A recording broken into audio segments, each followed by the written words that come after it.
I'm a 19-year-old woman, and this story starts when I was 6, though I didn't understand the full picture until much later. My mom died in a car crash. Instant, no hospital, no goodbye. There was no father in the picture, and no one from my dad's side ever came forward. My mom had one sibling, my Aunt Lenora, who ended up taking me in. I was told she stepped up so I wouldn't go into foster care. At the time, I thought she was saving me. She signed the paperwork, let me move into her house, and I guess that was that. Everyone made it sound like some touching family reunion, but I remember the first night I stayed there. She put me in a laundry room. No bed, just a mattress on the floor next to a stack of detergent bottles and a boiler that made hissing sounds all night. She said it was just for now. That just for now lasted 12 years. Lenora had 3 kids of her own, 1 older than me, 2 younger. Their bedrooms had beds with headboards and night lights and bookshelves. Mine had mildew and a draft. I wasn't allowed to walk into the living room unless I was cleaning it. Same with the kitchen. If I was in there without a broom or dish sponge in hand, I got yelled at. They didn't say I wasn't family, but everything they did made it obvious. When I was about 7, a social worker used to visit every month. I remember the difference. Lenora would comb my hair, put me in clean clothes, smile like we were best friends. The house would be spotless. Her voice would change, soft, patient, sugary sweet. Once the social worker left, the whole act dropped. Back to chores, silence, cold dinners. After about 2 years, those visits stopped. That's when it got worse. I was never allowed to eat meals with them. I'd stand in the hallway and wait. When they were done, I'd scrape together what was left. Sometimes it was crusts or half-eaten bits of food. If they ordered out, I was told to just make something simple. If there was no leftovers, I didn't eat. On birthdays, my cousins had balloons and cakes and new phones. I got a $5 t-shirt from Walmart every single year. Same gift, different color, still had the price tag on it. By the time I was 10, I had to do all the deep cleaning, scrubbing baseboards, cleaning out gutters, even resealing the garage floor once. If I didn't finish something, she'd lock up the food cabinet until the job's done. No one called it abuse. Everyone saw her as the aunt who took in her dead sister's kid. No one asked questions. At school, I'd be exhausted. One teacher asked Lenora about it during a parent conference. I found out because I had to deep clean the entire house with a toothbrush the next day. At 13, I babysat a neighbor's kids, sometimes in tutor classmate, after school. I secretly opened a bank account using my school ID and started saving what little money I could. I didn't spend a cent. Just tucked it away. At 14, something clicked. I overheard her bragging on the phone about her tax breaks and extra support since she took in a child. I asked my school counselor how adoption assistance worked, pretending it was for a project. Turns out, adoptive parents get a monthly check, food support, and other benefits until the kid turns 18. She was cashing in on me. That was the moment I stopped calling her Aunt Lenora in my head. From that point, I started keeping records. Everything. Screenshots of texts where she'd threatened to withhold meals, photos of my chore lists, voice memos where she'd say things like, "You're not my real kid, don't forget that." Even medical records from a clinic that once noted underweight concerns and possible signs of neglect. I didn't know what I'd do with it all yet, but I knew I had to have proof. It wasn't enough to escape, I wanted her exposed. Her youngest daughter, Lainey, was 10 when things started shifting. Lainey started getting the same treatment I had. Her older siblings were out of the house by then, and suddenly Lenora had a new problem child to control. She'd yell at her over tiny things, cut meals short, leave her alone for hours with strict rules on what not to touch or eat. Lainey once snuck me a drawing she made of herself crying in the laundry room. That was it. I knew I had to do something, not just for me, but for her too. The day I turned 18, I packed everything. Every printed screenshot, every audio file, every photo. I walked out without a word. I had already been in contact with a youth advocacy center for months. They connected me with a pro bono lawyer. I didn't just want freedom. I filed a case that same month, not only exposing the years of neglect and financial exploitation, but pushing for emergency custody of Lainey. I wasn't sure if the court would take me seriously, but I had documents, witnesses, even my school counselor on board. That was just the start. I turned 18 on a Thursday. That morning, I packed a suitcase, grabbed my file folder stuffed with evidence, and left while Lenora was out running errands. My ride was already waiting. My sophomore English teacher, MS, Phelps. She had known something was off for years. She never pushed, just quietly offered help when I needed it. The week before my birthday, she helped me sign a short-term lease for a small studio and moved some donated furniture in. Nothing fancy, just enough to get started. By the time Lenora got home and realized I was gone, the adoption checks had already stopped. The government doesn't mess around when someone turns 18. Within a few days, she started blowing up my phone, first with fake concern, then with guilt trips, and finally with threats. She demanded back rent for all the years I lived under her roof. I didn't answer. I blocked her after the 3rd voicemail where she said I owed her everything. 2 weeks later, I got a text from my younger cousin, one of the few who still had my number. She said that Callie, the youngest, had been moved into the laundry room. Same mattress, same rules. That was all she wrote. No emojis, no follow-up, just facts. I sent Lenora a message. Not emotional, not long. I just asked why Callie was in the laundry room now. The reply came almost immediately. Maybe she'll learn to be as ungrateful as you. I screenshot it and added it to the folder. I'd already been in touch with a legal nonprofit that focuses on neglected youth. I brought the folder to their office and met with Mallory, a volunteer attorney who handled cases like mine. I showed her everything, texts, photos, call logs, even a short video I'd taken of the kitchen lockbox Lenora used to keep food behind a padlock. Mallory barely blinked. She'd seen worse, she said. But what stood out was how long I'd been collecting everything. That made it easier to prove a pattern. She moved fast. Within a few days, she filed an emergency petition requesting a home welfare check for the minors still living with Lenora. Child Protective Services visited the house within the week. That same night, Lenora found a way to call me from a different number.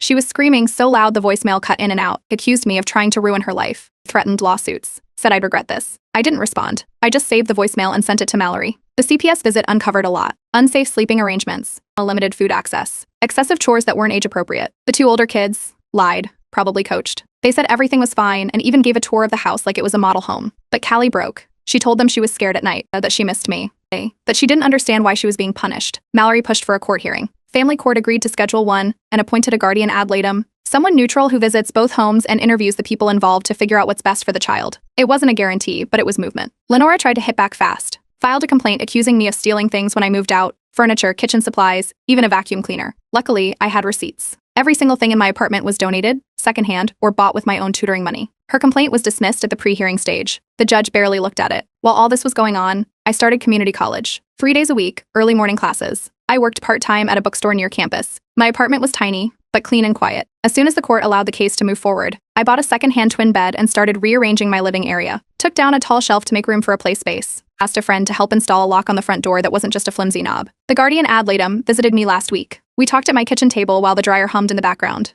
I showed her the apartment, the folder of documents, the photos of Callie and me from before things got bad. She didn't say much, just nodded a lot, wrote notes. She said she'd be visiting Lenora's house next. The hearing is scheduled for the end of the month. Lenora hasn't been able to contact me again. I've changed numbers and added every known relative of hers to a blocked list, just in case. When I walked out of the courtroom after that first pre-hearing, there was no big moment. No cheering, no hug from a lawyer, just silence. But this time it wasn't the silence of someone ignoring me or brushing me aside. It was the kind that means someone else is watching now. Someone with power. And that's a start. The court hearing was scheduled for 9:00 a.m. I got there half an hour early with Mallory, carrying a black folder and a small notebook with my notes. Mallory had coached me on what to expect, how long it might take, what the judge could ask, and what the tone of the room might be. But nothing prepared me for how Lenora showed up. She came in wearing a pale pink skirt suit, pearls around her neck, and makeup like she was walking into a wedding. Her lawyer looked fresh out of a commercial, slick hair, expensive briefcase, and a rehearsed smile. Before the session started, I overheard him using words like character assassination and family unity. He had a whole speech ready about misunderstandings between relatives and fabricated hostility. Lenora nodded along like she'd already won. Mallory didn't say much. She flipped open her binder, organized the tabs, and waited. The hearing began. The judge looked over our files, asked some standard questions, and then gave Mallory the floor. She started by requesting the court admit the text message records into evidence. These weren't just screen captures. Mallory had subpoenaed the actual phone logs through the service provider. Messages from Lenora to both me and Callie were printed and time-stamped. She walked the judge through them one by one. The room stayed quiet until the judge stopped on one text and read it aloud. She'll learn like the other one did. Either serve or starve. You could hear a pin drop. Even the court clerk who'd seen everything looked up from her screen. Mallory continued, presenting the guardian ad litem's report next. The language in that report was plain. The guardian described the home as void of emotional warmth, listed specific examples of neglect like no visible affection between adults and children, punitive labor tasks assigned as punishment, and verbal mockery used routinely as discipline. The report also noted that Lenora never once referred to Callie by name during their visit, only as that one or the brat. I had my turn to speak next. I didn't make speeches. I just showed what I had. Printed photographs of Callie's knees bruised from scrubbing floors. Images of the broken chair she had been sleeping on when the mattress got moldy. And cans of food with expiration dates going back 2 years. Every image was date stamped and pulled directly from my digital cloud account. Mallory had already run metadata checks and submitted verification from a tech consultant who confirmed the photos hadn't been edited or tampered with. Lenora tried to say the photos were fake, that I had photoshopped them, that I set up the shots to make her look bad. But her lawyer didn't seem convinced. When Mallory pointed out the image data had been confirmed by a licensed forensic specialist, Lenora stopped interrupting. Then the guardian ad litem's inspection of my apartment was brought up. They had done a surprise visit a week before the hearing. I found a clean, safe space. I had set up bunk beds against one wall, made a reading corner with books I picked up from the bookstore where I work, and filled the pantry with easy meals Callie liked. I even got a second-hand desk for schoolwork. Mallory showed the court photos from the visit, along with a checklist signed off by the inspector. Everything passed. A new statement was introduced next. A neighbor from Lenora's street had written a letter saying she often heard shouting late at night and had seen Callie taking trash out in freezing weather in socks and no coat. The court accepted the letter, and it was added to the official case file. During questioning, Lenora started cracking. She talked in circles, blamed the system, blamed me, said I was jealous of her perfect family. The judge didn't let it slide. He looked over his glasses and asked her point blank, why would someone be jealous of a mattress in a laundry room? Then came the private moment. The judge asked Callie to speak to him alone, with only the guardian present. It took about 10 minutes. When they returned, Callie didn't look at Lenora. She walked straight toward me and sat beside Mallory. The judge didn't waste time. He said the court found enough evidence to issue a temporary removal of Callie from Lenora's custody. A 90-day placement with me was granted immediately, with scheduled welfare visits. During this time, the court would monitor Callie's adjustment and determine if long-term custody would be in her best interest. Lenora made one last attempt, offering a payment to settle everything quietly. Mallory stood up, handed the court a transcript of that voicemail and a record of the call. The judge added attempted coercion to the official case notes. Lenora's 2 older kids were not removed, but the court ruled they would now be visited weekly by assigned social workers due to patterns of concern. The judge wrapped things up and reminded everyone this was just the beginning of oversight, not the end. After the hearing, I signed Callie out with the court officer. We walked to the bus stop together. She had a small duffel bag and held my hand the entire ride home. When we got off, she looked up at me and asked if she could sleep on the top bunk. I told her yes, and then I told her she'd never sleep on a floor again. 3 weeks after Callie moved in, our place started settling into a rhythm. We had a chart on the fridge with simple routines: breakfast, homework, reading time, dishes. The first few nights were calm until Callie started waking up crying. She'd flinch when a dish clattered too loud or if someone laughed too suddenly in the hallway. One night, she sat up sobbing because she thought she'd get yelled at for breathing wrong. I brought it up with the guardian ad litem, and she fast-tracked Callie into therapy through the court's approved child trauma program. Weekly sessions, one-on-one, no parent present. The therapist would send progress notes to both the guardian and Mallory. First session, Callie barely said anything, just drew pictures and nodded. But during the second session, the therapist called the guardian that same afternoon. Callie had opened up. She said that when she acted out, Lenora would lock her outside, not for minutes, for hours, even in the cold. Sometimes she was made to stand near the trash bins with no shoes on. If she cried, the punishment restarted. She told the therapist her meals were often just toast with ketchup, and she had to hand wash her socks in the bathroom sink because the washer wasn't for kids. The guardian added the new disclosures to her report immediately. Mallory contacted the court that night and pushed for the information to be included before the next custody review. The therapist flagged everything as credible based on Callie's consistency and emotional reactions. Somehow, Lenora found out Callie was talking. 2 days later, she filed a complaint accusing me of mental manipulation and brainwashing.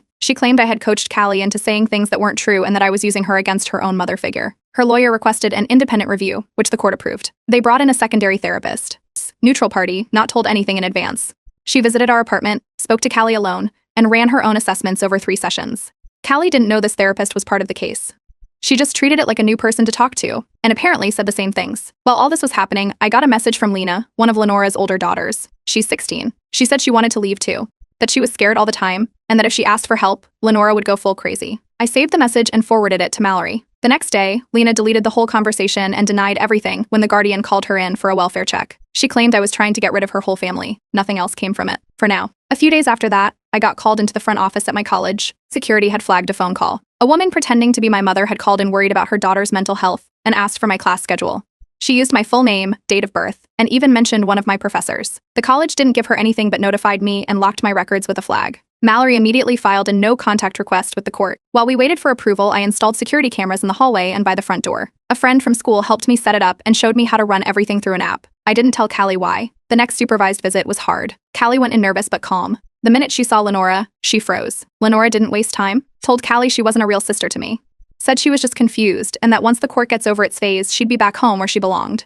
The social worker sat there silently taking notes, but by the end of the visit, Callie was crying and wouldn't hug Lenora goodbye. She clung to my side and didn't speak the whole ride home. The social worker filed it as emotional rejection of biological guardian due to ongoing distress. That night, I called MS Phelps, my old English teacher who helped me move out. She'd raised kids of her own and always seemed steady. I asked her how you're supposed to know if you're doing the right things when nothing feels normal. She told me to stop trying to be perfect and just be consistent. She sent me a link to a parenting support group run through the community center near campus. I went to the group the next week. It was held in a library basement, folding chairs in a circle. People were talking about tantrums, bedwetting, school notes. When it was my turn, I said I was raising my cousin, that she'd been through a lot, that I didn't have a blueprint, but I wanted her to feel safe. I said I was trying to win custody because she was finally sleeping without fear, and I didn't want to lose that. The group leader just nodded and said, "Then let's help you win." A little after midnight, I got a message on my phone from an Instagram account I didn't recognize. The profile had no posts, no name, just a sunflower emoji for the picture. It was Lena. She said she was locked in the garage because she refused to do laundry after Lenora came home from a party. She typed fast, like she was scared someone would see. Said there was no light, no blanket except one she'd stuffed behind some boxes, and the garage door was bolted from the outside. She begged me not to tell anyone official. Said she had a plan. She'd sneak out the next night, take a shortcut through a neighbor's yard, and crash at a friend's house 2 towns over. She made me promise I wouldn't ruin it. I told her I heard her. Then I called Mallory. Mallory was clear I couldn't hide a runaway, even if it was for safety. But I could report what I knew. That same night, I called the state's child protection hotline and left an anonymous tip. I mentioned isolation punishment, locked doors, and the plan to flee. I didn't use names, but I gave the address. It was enough. By 9 a.m., the next morning, Child Protective Services showed up at Lenora's front door unannounced. I didn't see it happen, but a neighbor recorded some of it from across the street. Lenora was shouting on her porch, accusing me of everything. Called me that brat loud enough for the agent to tell her to lower her voice. They found Lena in her room, pretending to be asleep. When they asked to inspect the garage, she acted confused, said she hadn't been in there for weeks. But when the agents opened it, they found a blanket, an empty granola bar wrapper, and a half-drunk bottle of water hidden behind the tool shelf. There were scuff marks on the inside of the door, like someone had tried to scratch it open. At first, Lena stuck to her story. She said the stuff was old and probably from one of her brothers. But after a few hours of questioning, and a talk with a child psychologist they brought in, she admitted she didn't feel safe at home anymore. She begged not to be separated from her little brother Miles, who's only 8, said he didn't understand why things kept getting worse, and she was the only one who helped him with schoolwork. That afternoon, both Lena and Miles were placed in emergency foster care. They were kept together with a temporary caregiver who had experience handling sibling cases. The guardian ad litem was notified and added their statements to the main case. Lenora, of course, fired back. She tried to file an official complaint against me with Child Protective Services, claiming I was harassing her, manipulating her children, and making false reports to steal her kids. It was dismissed almost immediately. There was no evidence, and by now, the pattern was obvious. That same week, I got a message through my college email. It was sent anonymously through a temporary email account. The person said they used to work with Lenora at a daycare center a few years ago. They didn't leave their name, but the details matched records I already had. They wrote that Lenora burned through babysitters and once left a toddler at the center for over 13 hours. Claimed she would yell at kids in the back hallway, away from cameras. Said several employees had reported her, but the management wanted to avoid drama, so nothing came of it. I forwarded the email to Mallory. She asked the contact for a signed affidavit, and surprisingly, they agreed. They typed it up, got it notarized at a UPS store, and sent it in. It was added to our case file as supporting evidence for a pattern of neglect beyond just family. Meanwhile, Callie had a good week. She aced her spelling test, 10 out of 10. Her therapist said she was starting to show emotional opening, like she wasn't always in survival mode.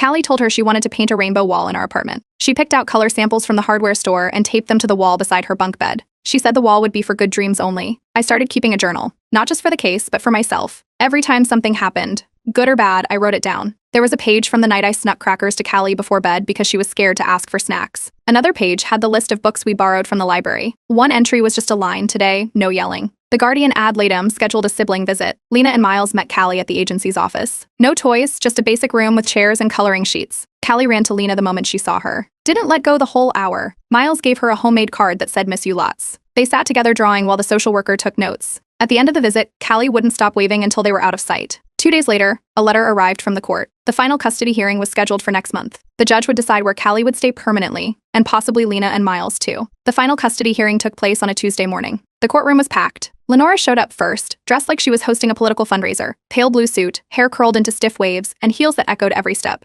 She brought her church pastor, 2 neighbors I didn't recognize, and carried a folder too thin to hold anything real. Her lawyer walked beside her, talking fast and loud. I came in next with Mallory, the guardian ad litem, MS. Phelps, my old English teacher, and 2 women who used to babysit for Lenora years ago. They were nervous but agreed to testify when Mallory explained what was at stake. The babysitters went first. One of them described being paid cash to avoid paperwork. Said Lenora asked her to ignore the kids when they cried and only step in if something broke. The other one got choked up while telling the court how she once found Miles locked in the basement after wetting the bed. She had quit the same day and reported it to management at the daycare where Lenora used to drop the kids off, but nothing came of it. Next, Callie's therapist submitted a written statement. The judge read parts of it aloud. It confirmed that Callie had experienced developmental delays linked to prolonged emotional trauma. Since moving in with me, she was catching up, sleeping better, eating full meals, speaking with more confidence, and showing signs of secure attachment. The therapist called it the start of true emotional recovery. Then came the guardian ad litem's recommendation. It was firm. She told the court that, based on all interviews, home visits, and documentation, Callie should remain permanently in my care. She added that the same environment had also helped Lena and Miles during their temporary placement, and suggested a 6-month kinship care trial for them too. Lenora's lawyer tried to push back. His angle was that Lenora was a misunderstood single mother who had done her best under hard circumstances. But when asked for documentation, school reports, medical records, anything showing stable care, he had almost nothing. The neighbors she brought said vague things like she loves her children and she brings them to church sometimes, but nothing specific. Mallory countered with a new set of text messages we had pulled with a court order. These were time-stamped and came directly from Lenora's phone provider. The messages included phrases like "you're just house trash" and "stop leeching off me like your deadbeat cousin." The judge stared at the printouts for a full minute without speaking. A court-appointed psychologist testified next. She explained the way Callie and Lena had reacted to Lenora's presence during supervised visits. Flinching, freezing, or shutting down were classic signs of emotional conditioning rooted in long-term fear. She used the phrase trauma-bonded but terrified. When Lenora got the chance to speak, she tried changing her whole approach. Claimed I was only doing all of this to feel important, or that I just wanted attention and was desperate to play savior. I didn't raise my voice. I just said one line. If I wanted to be seen, I wouldn't have spent 12 years invisible in that house. The courtroom went still. The judge asked everyone to step out while he reviewed everything in chambers. We waited in the hallway for about 15 minutes. Callie colored in a notebook beside me. A mess. Phelps sat on the bench with her eyes closed. Mallory double-checked her notes, calm as always. When we were called back in, the judge read the verdict without build-up. Callie's custody was permanently transferred to me, effective immediately. I was granted full legal guardianship with no visitation rights granted to Lenora. For Lena and Miles, the court approved a 6-month kinship care trial under observation. The guardian ad litem would continue scheduled visits, and the foster center would remain involved to ensure transition support. Lenora stood up so fast her chair tipped backward. She started yelling about clout and stolen family and how the system was rigged by bitter kids. She had to be escorted out by security. The judge didn't flinch once. That evening, I went to pick up Callie, Lena, and Miles from the foster center. Lena was quiet the whole time until we got outside. Then she stopped on the steps, looked at me, and whispered, "You actually did it." She hugged me without waiting for a reply.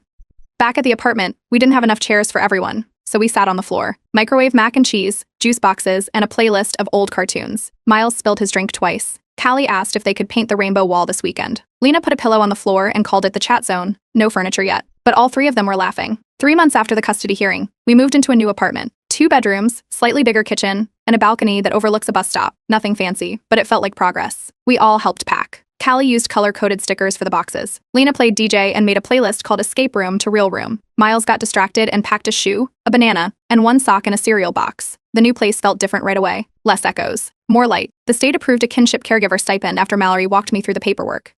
It wasn't huge, but enough to cover part-time childcare so I could stay in school. I adjusted my class schedule to take evening courses and picked up weekend hours at the bookstore. I also started using a meal planning app, because 3 growing kids can wipe out a pantry faster than I ever imagined. Callie stopped jumping every time the phone rang. Now she runs to it yelling, "It's probably the pizza guy," even when it's just my study buddy calling about flashcards. She sleeps with her nightlight on and her socks off. For the first time in her life, she chooses those things herself. Lena stayed guarded for a while. She kept a hoodie on even inside and barely talked unless it was about homework or dinner. Then one night, I found a notebook on the edge of the couch. Inside were poems. Some rhymed, some didn't. All of them were raw and sharp and honest. She didn't say anything when she caught me reading, but the next day she asked if I could help her find a poetry club at school. 2 weeks later, she performed at her first open mic. Miles has a routine now: 2 stories, a glass of water, hugs from all 3 of us, in order: Callie, Lena, then me. One night, he looked at me and asked if he could call me Big Sister Mom. He says it like 1 word. I didn't correct him. A few weeks ago, the court approved an extension of guardianship for Lena and Miles. The social workers' review used words like stable, nurturing, and bonded.